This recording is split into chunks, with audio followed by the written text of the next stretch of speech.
Hello, my name is Scuria-Herman. Today, our next song on the docket will be Lotta Years because of the suggestion from Mr. Flowjangles. And I like how Mr. Flowjangles in this comment points out, it's like, I know I had a turn already, here's my next suggestion anyway. I just appreciated that, and that was the one that stuck out to me the most, so I'm just gonna go with that. I'm not playing favorites or anything. Also, a lot of people were asking in the last video why I cut out one of the verses, and I was actually considering, with all those comments, I was considering like, oh, should I just upload that reaction I had to that verse? Because literally the entire time that verse was going, I was just going,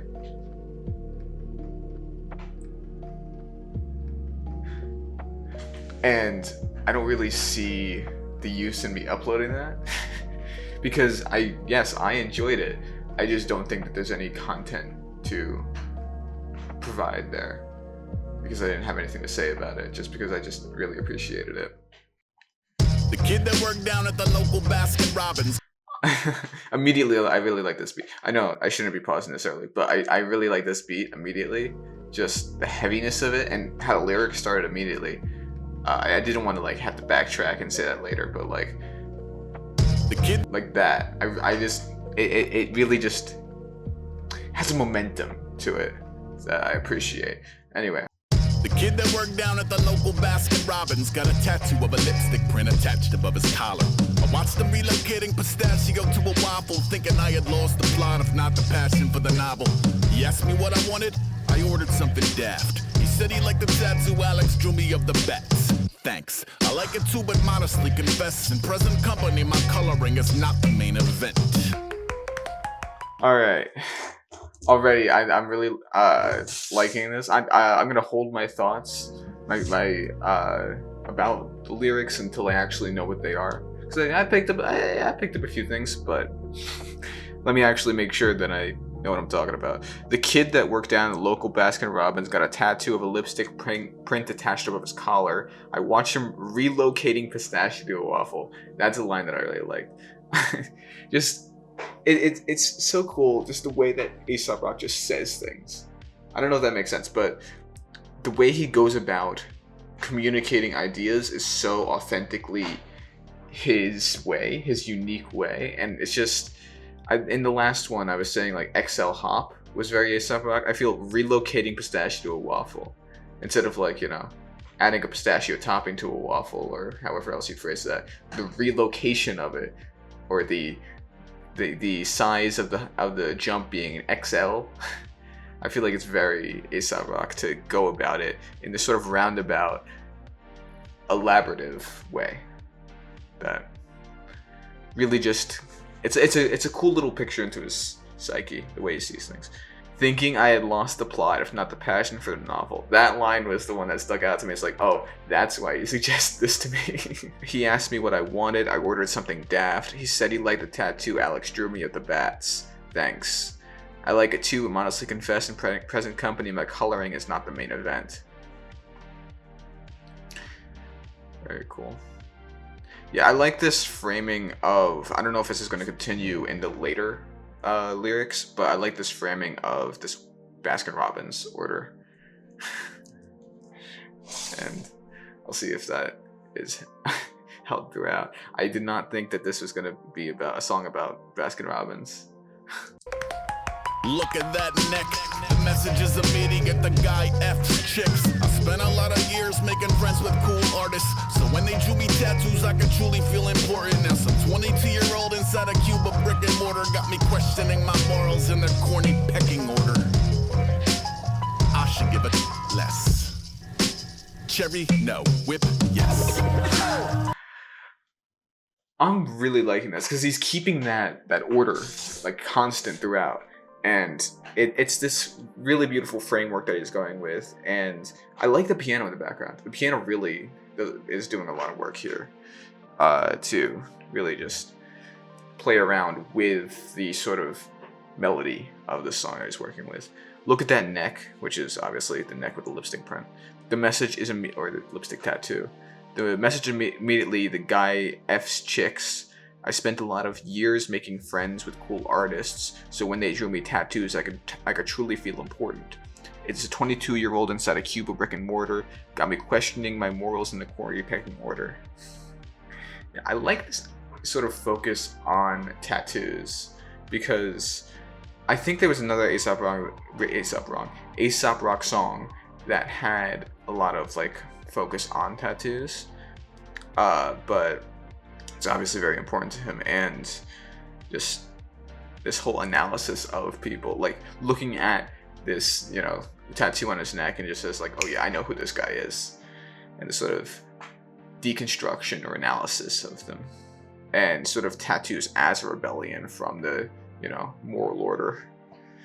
I could give it less.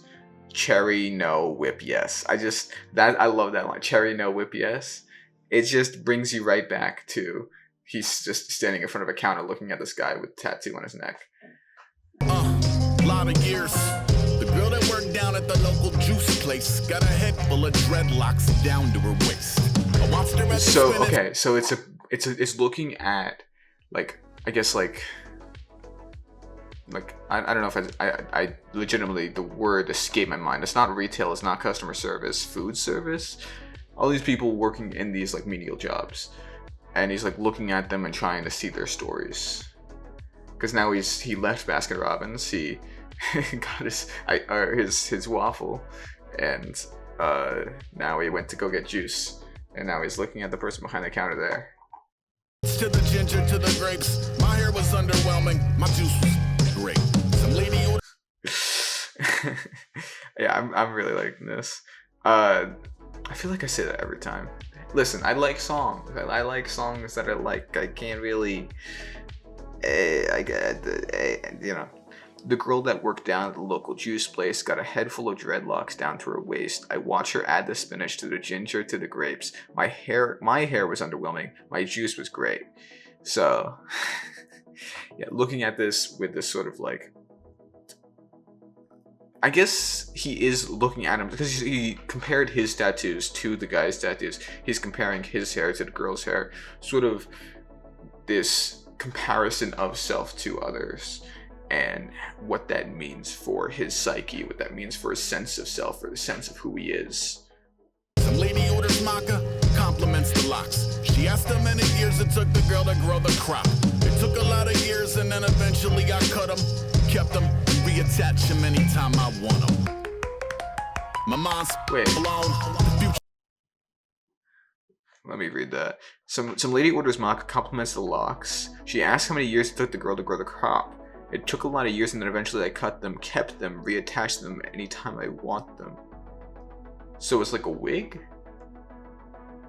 I feel very out of my league. I don't know anything about dreadlocks.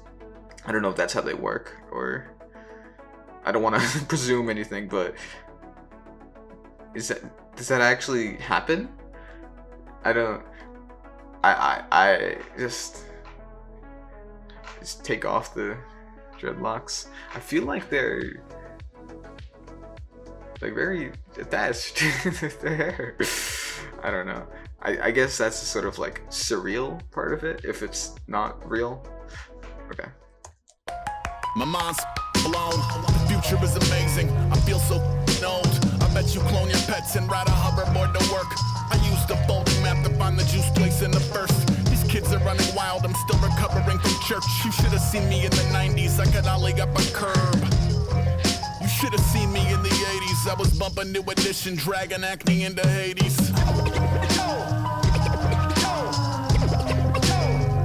Lotta Years. Mine's blown. Future's amazing. I feel so old. I bet you clone your pets and ride a hoverboard to work. So this is this. I was wondering, it's like, wait, when did I get to the future? He literally says future. So this is this moment of, instead of looking at others' pasts and comparing his past and his present to their past and their present, their presumed past, now he's looking as like, oh yeah, the future. The future is even crazier. I used a folding map to find the juice place in the first. These kids are running wild. I'm still recovering from church. And I assume I'm still recovering from church means something like either like religious trauma or something along those lines, which would obviously predate the future by a lot, because I think as a society, a lot of people are moving away from religion. I'm not saying that religion isn't important or present, but generally there's a societal push away from religion. That so I think that in this sort of future ideal, there would be less religion. So this idea of him recovering from church sets him as squarely in the past. You should have seen me in the 90s. There you go. You should have seen me in the 90s. I could ollie up a curb. You should have seen me in the 80s. I was bumping New Edition, dragging Acme in the Hades. So he's still living in the past, even in the present. And then he's looking at the future and saying, I can't even go there.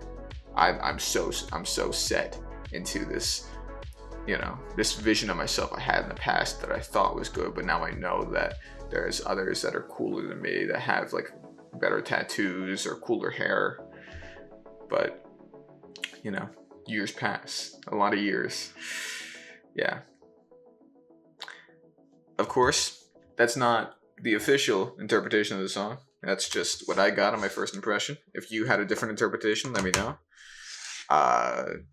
Because truthfully, I like hearing this song and then hearing others' thoughts about the same song that I just listened to.